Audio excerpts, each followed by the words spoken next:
media semuanya. Kami dari pemain Iblis Dalam Darah ingin mengucapkan semoga kalian menikmati filmnya. Terima kasih. Baik, terima kasih. Tepuk tangan sekali lagi untuk cast dari film Iblis Dalam Darah. Untuk proses syutingnya sendiri sih di Gunung Salak, alhamdulillah semuanya lancar. Terus ini kan sebenarnya film pertama saya gitu, tapi semua kru, semua pemain, semua proses syuting alhamdulillah berjalan lancar. Jadi semuanya dilancarkan dan semoga tadi kalian nonton juga mendapatkan kesan seremnya gitu, dan semoga nyampe rumah juga masih kebawa-bawa seremnya, jadi bisa cerita ke orang-orang gitu. Dan juga aku lihat juga tadi ada sempat ketawa-tawa juga, jadi semoga ini sangat menghibur, jadi nggak cuma serem tapi dapat lucunya juga. Sebenarnya sebelum saya syuting film Menjelang Maghrib, dari sebelum COVID, sebenarnya kita mau jalan film ini, tapi setelah itu gue lebih tertarik untuk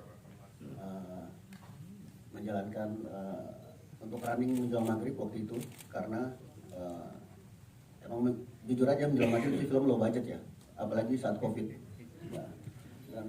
Dan setelah itu mungkin Herald Production baru tertarik untuk jalan ini. Itu aja sih pertimbangannya. Dan setelah Menjelang Maghrib, alhamdulillah cukup sukses di dalam negeri dan luar negeri kita merencanakan produksi ini. Tapi secara cerita mungkin ini lebih dulu dari film Menjelang Maghrib sih. Saya sedikit tambahan. Boleh, silakan. Nah, di film ini kan banyak adegan ruqyah gitu-gitu kan ya, maksudnya dan kita juga pakai ayat-ayat yang ada di Al-Qur'an kayak Al-Mu'minun dan lain-lain. Nah, itu juga kita tuh pingin ngasih tahu gitu, kalau misalnya kita lagi ada masalah di kehidupan kita atau apa, kita larinya kembali lagi kepada Tuhan gitu sih. Jadi maksudnya nggak cuma film horor aja, tapi kita juga pingin ada pesan baiknya lah kepada orang-orang yang nonton. Saya Michelle Johan di sini berperan sebagai Haruni. Kalau diceritakan karakter Haruni seperti apa, semua udah nonton ya. Haruni ini ya intinya di sini nggak ada, dikit lah bisa dihitung jadi scene aku cantik gitu ya. Sisanya adalah kalau nggak mengerang teriak-teriak gitu. Tapi justru itu yang bikin aku tertarik banget sama karakternya Haruni, karena belum pernah dapat peran perempuan kesurupan gitu. Dan setelah aku baca ceritanya juga, pada dasarnya kenapa dia bisa sampai kesurupan dan bisa sampai melakukan pasang susuk segala macam, alasannya adalah karena dia punya hati yang baik, karena dia sebenarnya sayang sama adiknya, ingin membantu adiknya supaya bisa berobat, tapi ya caranya itu yang salah gitu. Jadi sebenarnya secara karakter aku suka banget sih sama karakternya Haruni, dan merasa tertantang banget harus memerankan karakter yang baik, tapi ya itu pada akhirnya kesurupan dan harus memerankan si karakter yang kesurupan ini. Jadi sempat ngobrol juga banyak sama kayak ini sih sebelum syuting ya, kayak kita nonton exorcism segala macam, film-film zaman dulu tentang ya itu tentang perempuan yang kesurupan lah, yang berhubungan dengan iblis dan lain-lain gitu. Jadi explore karakternya kali ini seru banget, dan semoga bisa membuat kalian semua percaya gitu kalau emang si Haruni itu benar-benar peran kesurupannya itu benar-benar dapat. Oke. Sampai serak gak sih itu tadi teriak apa ngerang mulu? Oh jangan sedih, setiap habis take sedia teh anget, karena suaraku pasti habis itu kayak gitu. Jadi ada beberapa scene yang actually malah dapat banget suara serak-seraknya, karena suaraku jujur itu udah hilang. Jadi seraknya serak beneran berarti ya itu ya? Serak beneran udah mau hilang itu suaranya, jadi justru malah dapat banget gitu. Yang Randa rasain pada hari ini ya kaget juga sebenarnya, kaget, senang juga yang pasti, karena memang pada film Iblis Dalam Darah ini adalah debut pertama Randa di film layar lebar, dan Randa bersyukur dan berterima kasih juga untuk Ibu Sutradara, ada Ibu Yani dan Pak Helvi juga, yang di dalam film ini benar-benar ada dibimbing, dikasih kepercayaan, dikasih support, dikasih pemahaman bahwa bagaimana memerankan sebuah karakter dalam film layar lebar dan juga cerita yang menurut Anda luar biasa membangkitkan apa ya? Sebenarnya Anda pribadi adalah orang yang punya empati tinggi dan di film ini juga ternyata kepake juga empati selama ini. Biasanya empati itu bikin Anda capek sih kadang-kadang. Lihat orang aduh kasihan, lihat orang aduh kasihan. Kadang orang juga nggak kasihan sama Anda gitu kan. Tapi di film ini ternyata empati itu juga kepake gitu loh. Gimana seorang dokter Ahmad yang memang sebenarnya dia dokter umum ya, dokter umum.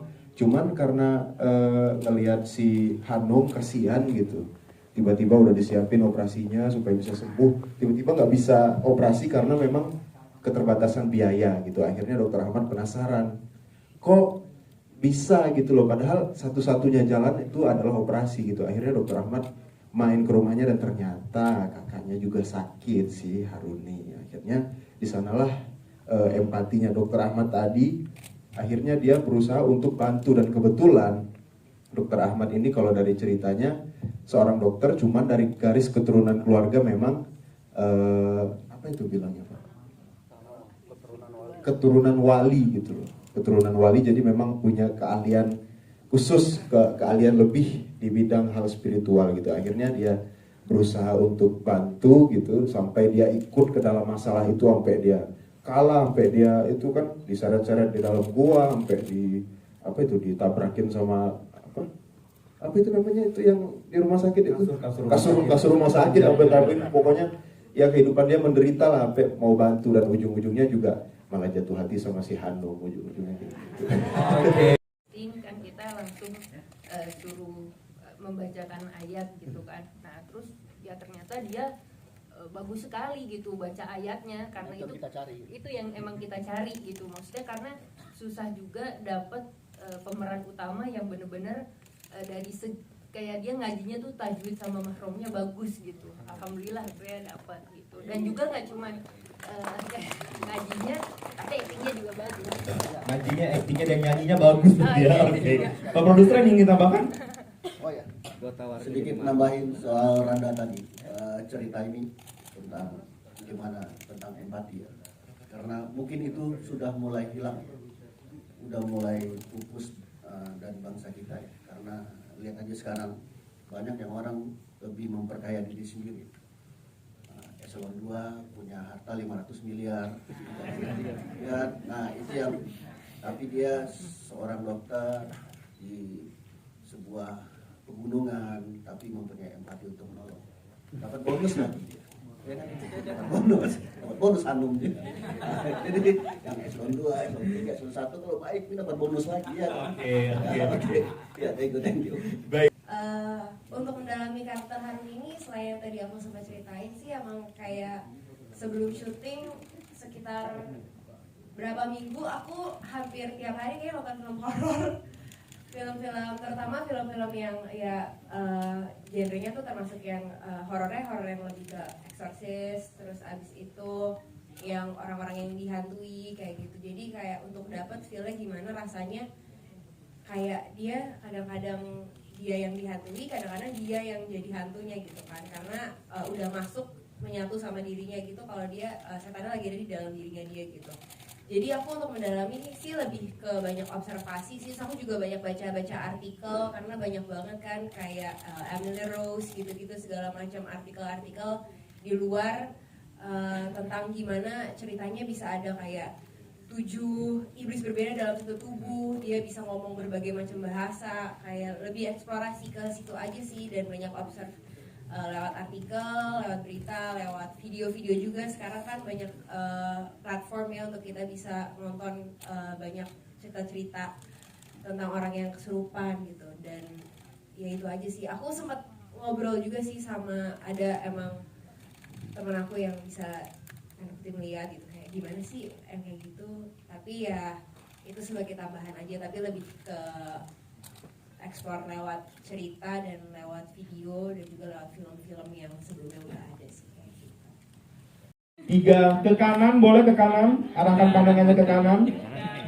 1, 2, 3, kanan bawah boleh. 1, 2, 3. Terakhir ke sebelah kiri silakan. Terakhir sini nih, terakhir.